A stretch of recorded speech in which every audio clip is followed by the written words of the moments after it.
You know, for over a century, we've kind of assumed our place in the universe was, well, perfectly ordinary, just another random spot in the cosmic crowd. But what if that's completely wrong? What if we're actually living inside a cosmic feature so huge and so strange that it's warping everything we think we know about the universe? It's a question that is seriously turning cosmology on its head. And that right there is the big question we're tackling. If our cosmic address is really this weird, it could mean that the very ground beneath our feet, astronomically speaking, is fundamentally shaky. All right, so for the longest time, the main principle of cosmology was that if you zoom out far enough, the universe is basically smooth. All the matter, all the galaxies, it should all average out into this nice, uniform cosmic fabric. But, yeah, recent observations have thrown a massive wrench into that elegant idea. So here's the deal. Our models, our theories, they all predict this neat, tidy, and homogeneous universe on the grandest scales. But when we look out our own cosmic window, at our local neighborhood, we see something completely different. It looks, well, suspiciously empty compared to the average. And to top it off, everything seems to be rushing away from us faster than it's supposed to. This brings us to the detectives in our story. See, this whole discovery wasn't some sudden eureka moment. It was the result of painstaking work by 3 astronomers who decided to map our corner of the universe more meticulously than anyone had before. And their secret weapon was their method. Back in 2013, Keenan, Barger, and Cowie used near-infrared surveys. Now, why is that a big deal? Because infrared light is like having X-ray vision for the cosmos. It cuts right through all that interstellar dust that usually clouds our view. It gave them the clearest, cleanest map of how matter is really distributed. And what they found was a pattern that, according to our best models, simply had no business being there. So once they confirmed this pattern was real, the next question was, what on Earth are we actually looking at?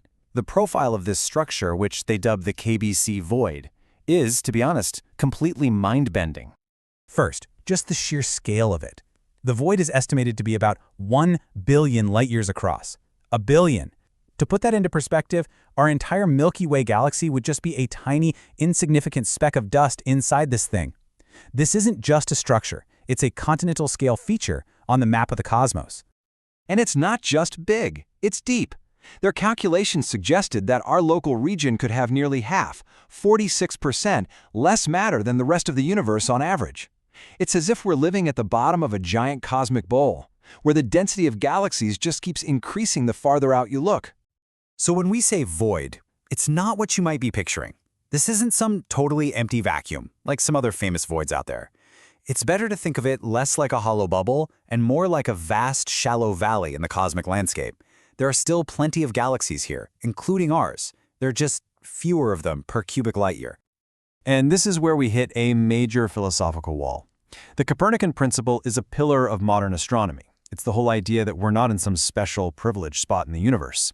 And yet, the data strongly suggests we're located remarkably close to the center of what might be one of the largest underdense regions ever found. That's a huge red flag. Now, a discovery this big needs more than just one piece of evidence to stick. And the case for the KBC Void got really compelling when scientists realized it could elegantly solve other long-standing mysteries about our little slice of the universe. I absolutely love this analogy. If you're in a region with less stuff, less matter, there's also less gravity to hold things back. The fabric of space-time itself is looser, so it can expand a little bit faster. From our vantage point, deep inside this loose patch, everything appears to be receding more quickly than it should. So, how did they nail this down? With 2 key pieces of supporting evidence. First, Type A supernovae. These are exploding stars that are like cosmic standard light bulbs. We know how bright they should be. And inside the void, they look dimmer than expected. That's exactly what you'd see if the space between us and them is stretching faster.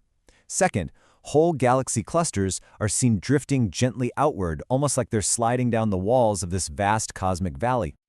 So, the void explains our weird local measurements. Problem solved, right? We can all pack it in and go home? Not exactly. In solving one puzzle, the KBC Void created a much deeper, more fundamental problem for all of cosmology. This chart says it all, really. Our standard model of cosmology, the theory known as lambda CDM, which has been incredibly successful, predicts that on this enormous scale, density variations should only be a few percent. but the KBC Void shows a variation of almost 50%.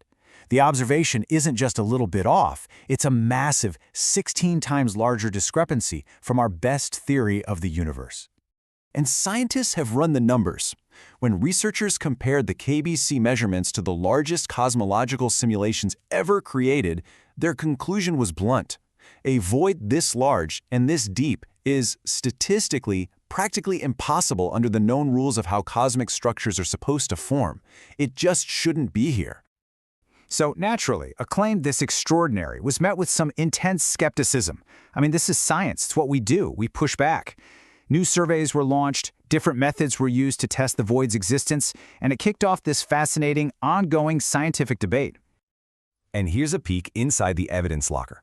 On one side, you have clues from full-sky galaxy maps and the way light gets distorted over vast distances, all pointing to a massive void.